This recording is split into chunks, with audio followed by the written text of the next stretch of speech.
Alright then guys, what is up? It is Annie Tier here, or Guild Forever, however you want to call me. We are now going to be reviewing Fairy Tail episode 315, and my, what an episode it is. My head is getting chopped off. Hold up. Guess I can just... No, that's very unprofessional. Hold up. Maybe... There. That works. Anyway, so yeah, we are going to be reviewing Fairy Tail episode 315. As I said it toward the end of the video of my reaction, it's pretty much the conclusion of Irene versus Urza and Wendy, and Natsu finally going to his it's pretty much him finally getting to the conclusion that he is not a demon or a dragon. He is human, and that's how he wants it to be. He believes in his heart he is a human. But this is a question I want to have. Like, this is a main question. Does that mean Natsu is that just what he believes? Or is it now he is not a dragon or a human now? So pretty much, if he kills Zareth, it won't affect him. Is that what it's trying to tell me? So pretty much right now, the link between Natsu and Zareth is severed, right? Or is that kind of like a mindset thing, that no matter what he is human no matter what happens? Is it that kind of thing? Is it metaphor, like mentally he's a human to himself, kind of something like he's telling himself? Or is it actually, like actuality, he is now a human that knows Dragon Slayer magic? Please let me know in the comment section below, because that's something I really need to know. I want to know if that's just something in his head or actuality. Whatchamacallit? It was... Okay, so after seeing this episode, I don't exactly hate Irene, because that was pretty sad, man.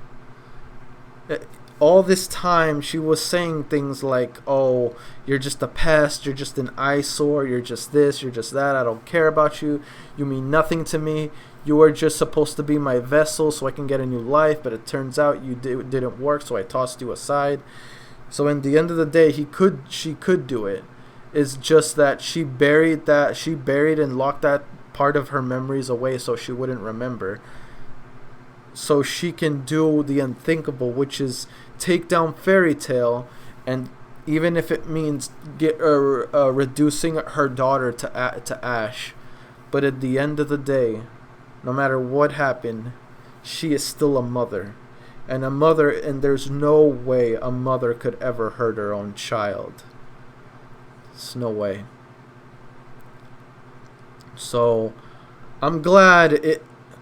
Thing that sucks is I don't think Urza cares, because to her only family is Makarov, which is understandable. But the sad part is Irene loved her daughter with all her heart from the moment she was born to where she had to give her up. It's just that she couldn't raise her because she's worried that she might go through with it and enchant herself in her daughter. So before she gets any second thoughts and decides to do it, she gave her up for her own daughter's safety, which was the right thing. In my opinion, Irene did nothing wrong. She did the right thing. She gave up her daughter to give her daughter a better life. Just certain circumstances didn't end up that well. But everything turns out for the better. Urza has a great family, great friends, great guild. She's fine now. So knowing all this, I guess that what gave the mother some contentment. But it just sucks that Urza will never understand the hardship she had to went through. So I wonder if Urza later on, or at all, will begin to sympathize with her mother and maybe look at her in a much better outlook. Because even though I said all those things about Irene before, after seeing this, she wasn't a bad person. In a way, I kind of feel like it almost feels like she put on this facade to look like a bad person just so her daughter could take her out or something. Maybe she tried to make herself look bad for her daughter's sake. That way, maybe her daughter Urza won't have any sympathies for her and won't hesitate to kill her. Maybe that's what it was. Maybe Irene was just fooling herself or trying to fool Urza. I can't tell. It's almost like she tried to force herself to believe that her daughter meant nothing to her, when deep down, buried in her heart, that smile of hers is what gave her life. That smile of Urza gave Irene the hope in this miserable life she went to. Urza was like that one silver light of hope that she needed in her life, but she couldn't have in her life because she fears that Urza's life would be in danger if she stays with Irene. So once again, in my opinion, Irene did nothing wrong. I'm sure she killed some people in her past, but hey, those people tried to kill her, so it's like you can't blame her when they tried to kill her. She's only trying to defend herself. So yeah. This kind of changes everything. My perspective on Irene. I don't want to say she's my favorite character or that she's on waifu list, but I don't dislike her. In my opinion, I thought she was a good mother. Even though she was very twisted, in the end of the day, she didn't give up Urza because she thought she was disposable. She gave up Urza because there was love involved. She loved her daughter, and she thought that them being together would endanger her life. Not to mention, if people knew that Urza was the one born from the Dragon Queen, people would outright try to kill Urza. Even though Urza went through a life of slavery, it wasn't because of her past. It was because, unfortunate circumstances. So, in my opinion, once again, for the last time, Irene did the right thing. I don't care what anyone says. She did it all for the sake of her child. Let me know what, I guess you can say that can count as a question. Okay, question 1. What did you thought of Irene's decision? Did you thought it was the right thing? Did you thought maybe she could have done things differently? And if so, explain to me why it's the right thing, or explain to me what she could have done differently. I guess I'll get into question 2.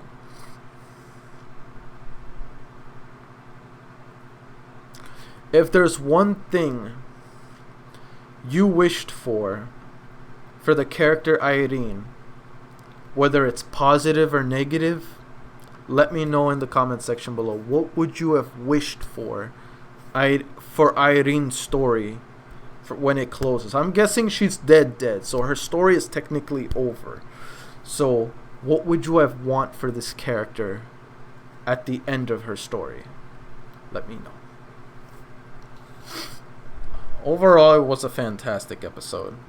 Natsu being Natsu, it's pretty much what it is. Him being an airhead and choosing to be a damn dragon. I mean, human. I'm stupid. Human! Even though I probably would have picked dragon. I was 100% sure he was going to pick dragon, but no, he's like, I'm human. Bro, nothing about you is human. You spit fire from your mouth. Nothing about you is human. I don't know what you're talking about. Talk about being human. Get the fuck out of here. And instant demonetization. Darn. Anyway, whatever. How much time is there? Just gotta make it through a few seconds. Oh yeah, for those of you that are wondering and made it this far into the video, there will be more episodes of Inuyasha later down this week. Tomorrow, I am definitely going to get back on Attack on Titan. So yeah, tomorrow I'm going to do Attack on Titan. Wednesday, I'm going to do a new series, a new trending series. Let's see. Thursday, what am I going to do Thursday? Thursday, I'm going to do Air.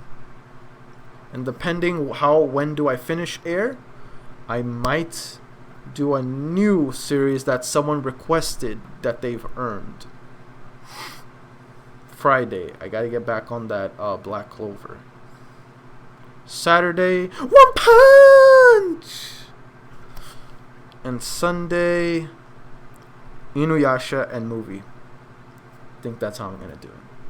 Yeah, we'll see.